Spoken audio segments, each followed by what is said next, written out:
Alaikum warahmatullahi wabarakatuh al'umma na gida. Ina muku barka da wannan lokaci. Yau zan yi magana akan kuɗin ganye a gurguje. Jiya na aza wani bidiyo na kuɗin takarda za ku ga. To kuɗin ganye daban suke da wancan kuɗin takarda duk dai harka ce ta kumfani kun. Abu na farko da za ku sani shine harkar kumfani kun ba tasarifi bane ba, rufa ido ne. Magana gaskiya kowanne bidiyo da na yi wanda nake murza takarda tana zama kuɗi. Rufa ido ne, ina ga na yi bayani a kan shi. Tasarifin kuɗi daban, saukar kuɗi daban kuma wa'annan surkullen daban suke. Ina fata ana fahimta. Har wannan kuɗin ganyen rufa ido ne, za su zamo kuɗi amma ba za ka kashe su ba. Kuma wannan na takarda bayan wani ɗan ƙalilan lokaci za ka ga ta koma su takarda. Shi kuma na ganyen ba masu hito amma masu kyau ma balle ma ka kashe su masha Allah. To abin da ake amfani da su idan za ka yi wannan harka ta dabo ake ce musu sabida ana amfani da su wajen wasa mafi akasari. Farko za ka nemi kwabo mai huji. Kwabo mai huji.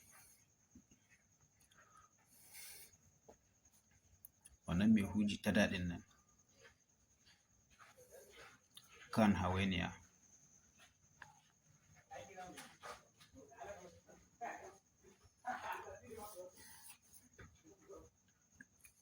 Za ka nemi kwabo mai huji da kan hawainiya. Sannan sai ka samu irin baƙin wake.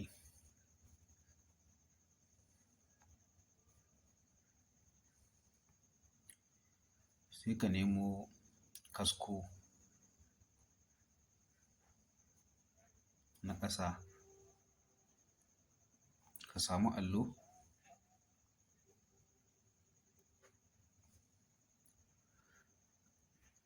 Sabugar. In ka samu allo wato na rubutu da ƴar ƙwarya.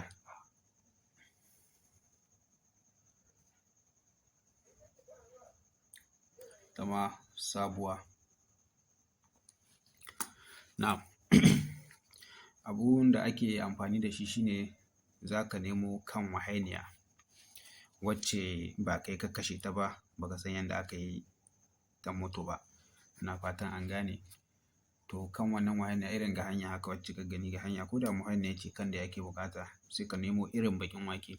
Wannan irin baƙin waken ba wai waken da ake shuka bane ba. Yana saman bishiya ne. Akwai wani bishiya na nan yana yin wani 'ya'ya. 'Ya'yan za ka gan su kamar wake haka suke amma baƙaƙe ne. Inda ka san wake haka suke mafi akasari an fi samun su a kudancin Najeriya. Ana samun su a kudancin Najeriya mafi akasari sannan kuma ana samun su a Benin. Da ka gan su ma kana gane su. A yanzu babu su a ƙasa ne amma akwai wani bidiyo da na taɓa yi kwanakin baya wanda na nuna har da su lokacin ina da su irin baƙin waken. Now idan ka nemo wannan irin baƙin waken, ka nemo wannan kan wahainiyar. Wannan kan wahainiyar za ka rubuta li'ilafi. Li'ilafi. Ƙafa 7. Ba wasali.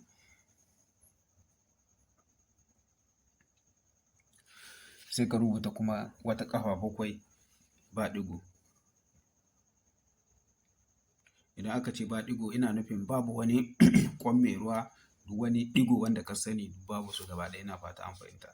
Sannan kuma ƙafa 7 da wasali da ɗigo da komi. Da komi.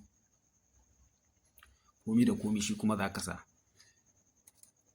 Farko za ka fara wanke ta da ƙafa 7 li'ilafi ba wasali. Li'ilafi ƙafa 7 sai ka sake wanke ta da ƙafa 7 ba ɗigo ba komi.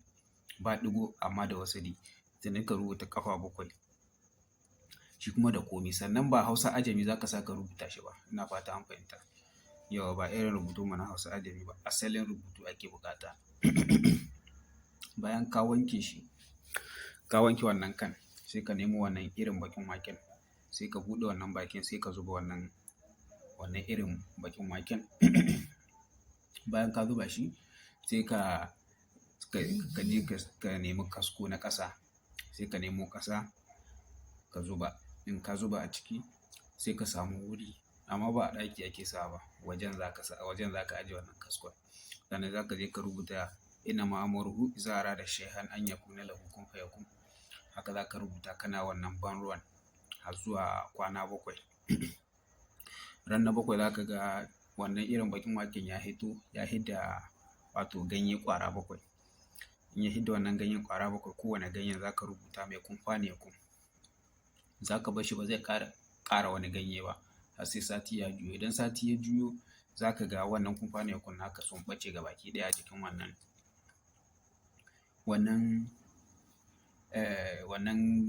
ganyen.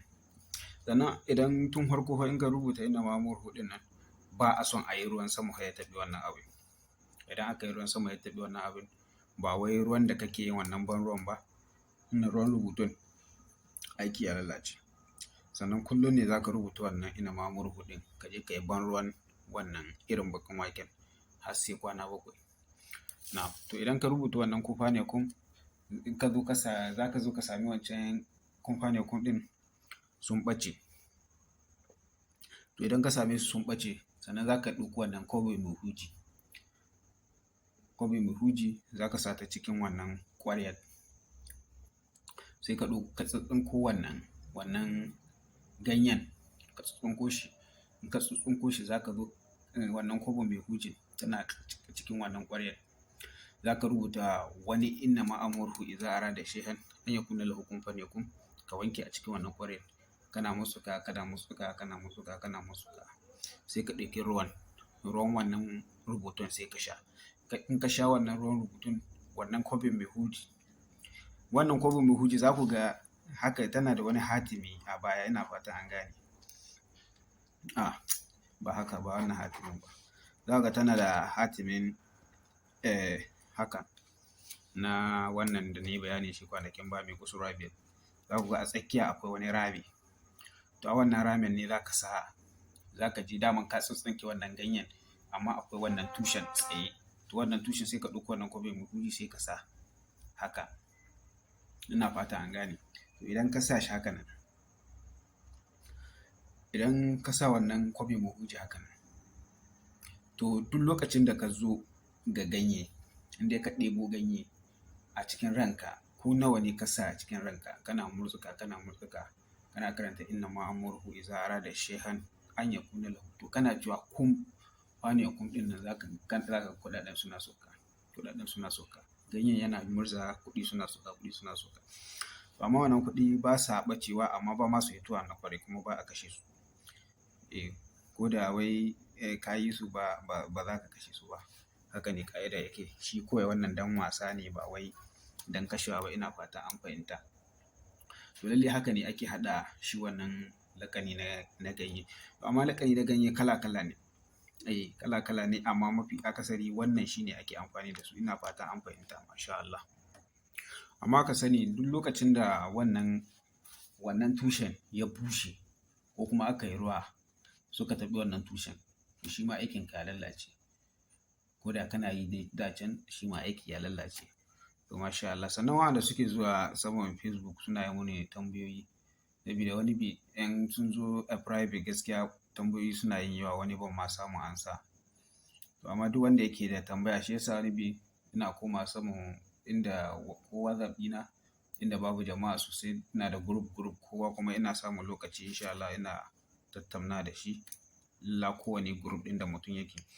To mafi akasari dai idan mutum yana so ya yi mun wasu tambayoyi, to yana iya mun inda babu jama'a sosai, kuma irin na TikTok, irin WhatsApp a group, ko kuma na saman YouTube insha Allah. In so samu ne ma kai mu saman YouTube ɗina zan isar min gani, masha Allah. Tunda yanzu na riga na mai da hankali akan YouTube ɗin, masha Allah. Ina muku barka da wannan lokaci, masha Allah.